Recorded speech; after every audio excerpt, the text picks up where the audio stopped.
If you have these problems with your plants, when you actually go to water your plants, the water goes everywhere but the plants themselves. If you have the same problems as I did, I would water it and I would dig a little bit on top and everything around the plants themselves would be basically dry. There is no water particles in your soil. If you were to add water to it now, the water just slides off. All right, so today I want to talk to you about something very important, or what could be that important.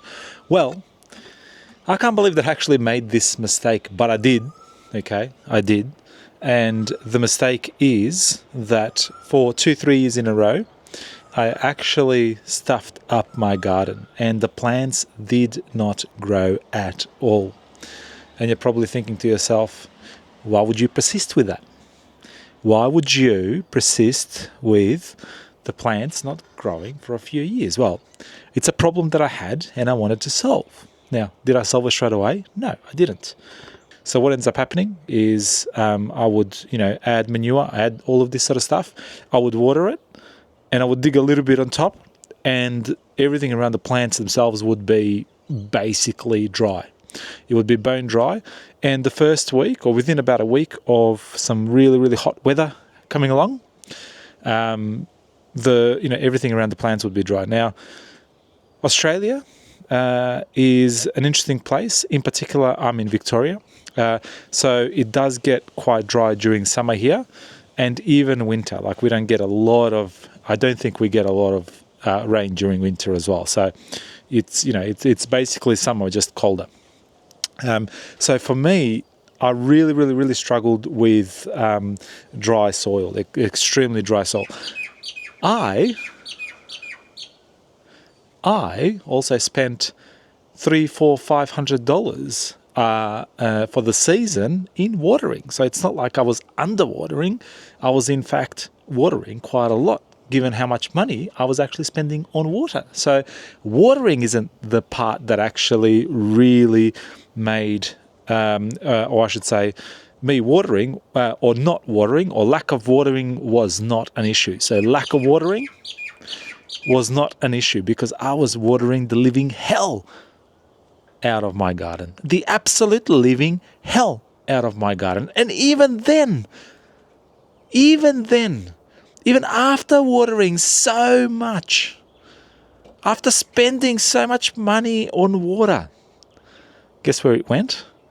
It probably went down onto the footpath because it's a bit of a slope, as you can see here. But I have found what it is and how you can fix it. All right.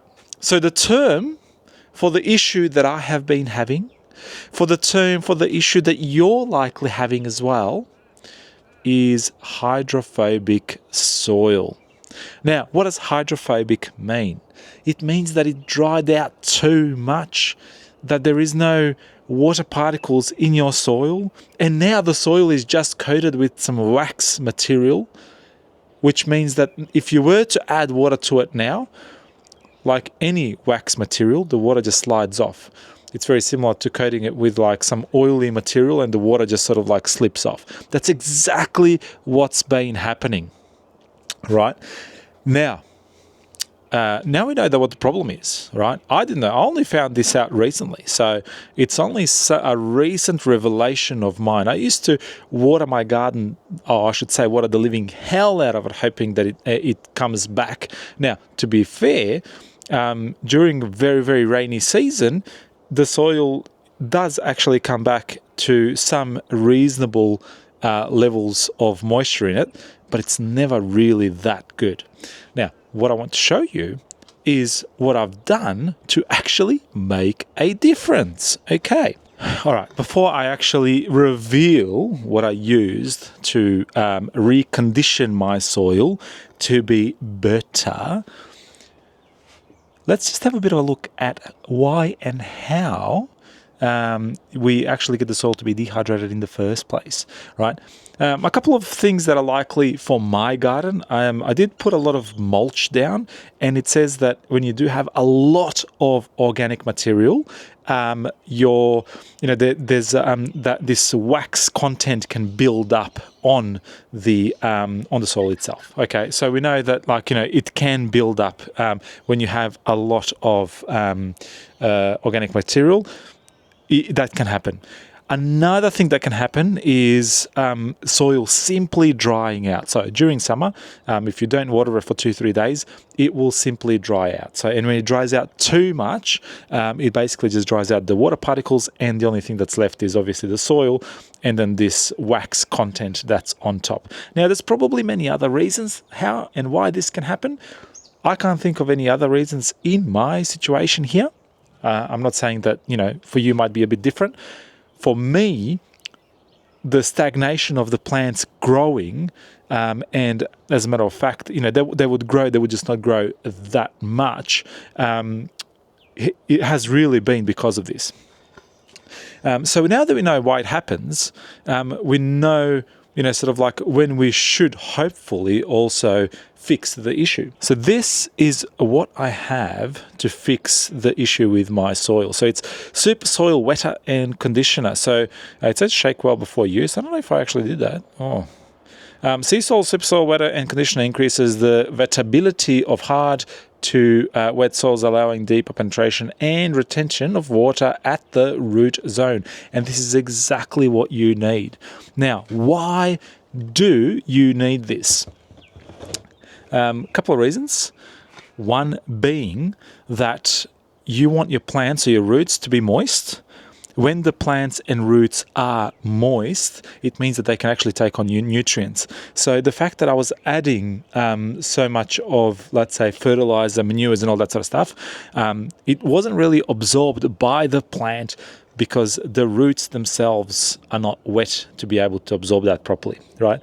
So the plants would effectively stagnate in growth. So that's why the plants stagnate in growth. And if your plants have stagnated in growth, in particular during a summer season, so during midsummer, in particular in dry areas, Victoria, where I am, is relatively dry.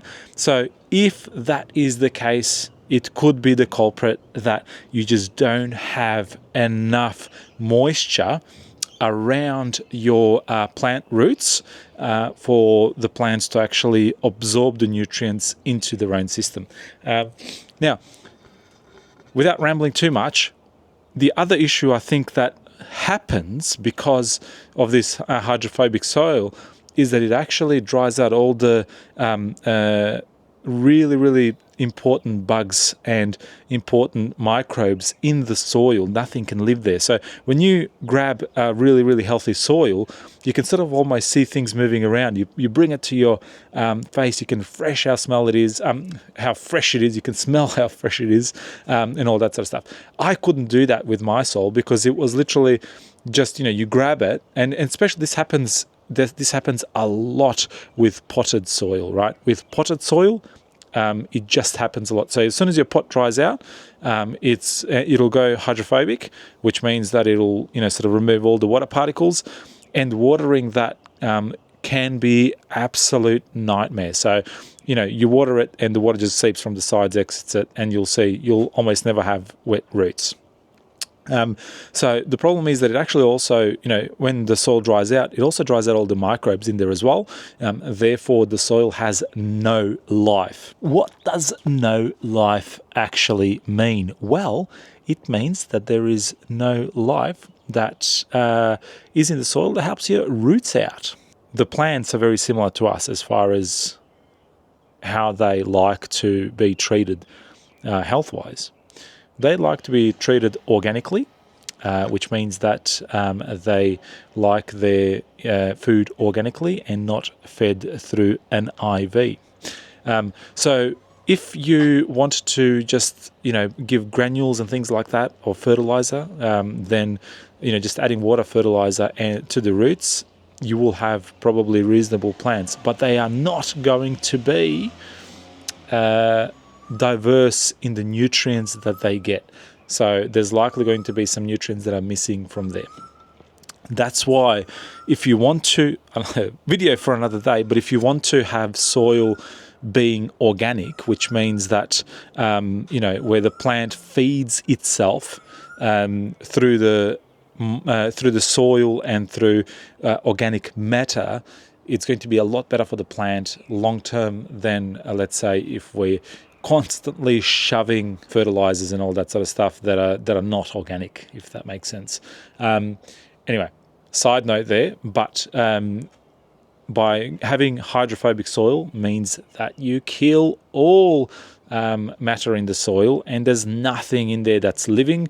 It's a big issue. And then once you actually bring the soil back to life using this, so you basically mix that with a bit of water, it melts down that waxing around the soil, and the soil can now once again retain more water. Okay, so once you do that, so now that the soil can retain a little bit more water, you need to bring back that organic life and life in general into the soil. So you've got the substance, the physical substance within the soil. The next part is actually making sure that soil has life in it, and that's where you're going to add things like manure and whatever else to add life to the soil and to slowly start bringing back those microbes and things like that. That's why I would also recommend, along with a little bit of manure, that you also include, sort of like broken down matter as well, if you can. That's obviously, sort of up to you, but it does increase the life in the soil, and it'll bring life to the soil a lot quicker, if that makes sense. So the other thing that I've done is, once I've made my soil, be able to absorb water, and I've revived it to an extent where I could, I also added mulch on top to keep the water in there so the water doesn't quickly escape, especially during those really, really hot months. So what ends up happening during hot months, it's like, really, really, really hot, and obviously water just escapes very quickly. But if you have a lot of mulch, that water is trapped under the mulch, it condenses under the mulch, and then keeps the, sort of the layer under the mulch really wet, and it basically slows down that drying process by a lot. And that's why mulching is actually quite important, because it helps your soil from drying out. Because once the soil dries out, all the living life within the soil dries out as well, and you sort of have to start from zero once again, which is annoying, because it takes a long time for this microbial life in the soil to actually build up again. So it's something that you just need to be aware of. Otherwise, you're constantly going to have to build that microbial life. And once you build the microbial life, you actually do also need to maintain it, feed it. It's like soil is like us in a sense. It needs to be fed, and needs to be fed regularly, because therefore that then feeds the plants that you have planted in there and all this sort of stuff. Whoo! Anyway, if you have hydrophobic soil at home or in your pots, let me know, and let me know how you've actually treated it, because this is like something that I've found recently in the sort of like last year or so, and I really wanted to sort of make a video on this to show you the problem that I had, and also the solution that worked for me. I'm just wondering whether or not something like that would work for you as well, and if you actually in fact have any of those issues anywhere you are in the world, because not everyone has this. I reckon, like, if you live in an area where you get a lot of rain, you probably don't get a chance for your soil to dry out. But for mine, it actually did dry out, and it dried out good and proper, and develops that waxiness to it. And I didn't realize that there was ways you can just go and fix that. So I put up with it for too long, basically, and now it's much better.